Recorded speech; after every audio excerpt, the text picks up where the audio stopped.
राहो बोला जबरे ठाकुरावा जे विधि या हो बनवले जाल दिसे पापा के हो बोला जबरे अपना पापा चौकावा चढ़ी बैठले जाल दिसे आमा के हो बोला जाल दिसे आमा के हो बोला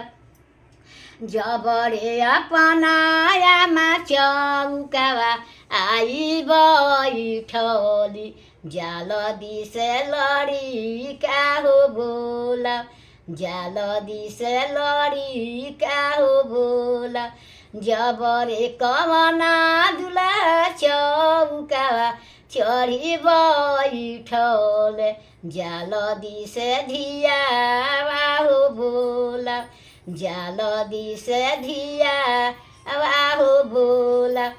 जबरे कमना बेटियामा भिरी बैठली जाल दिसे काने आहो काना जाल दिसे काने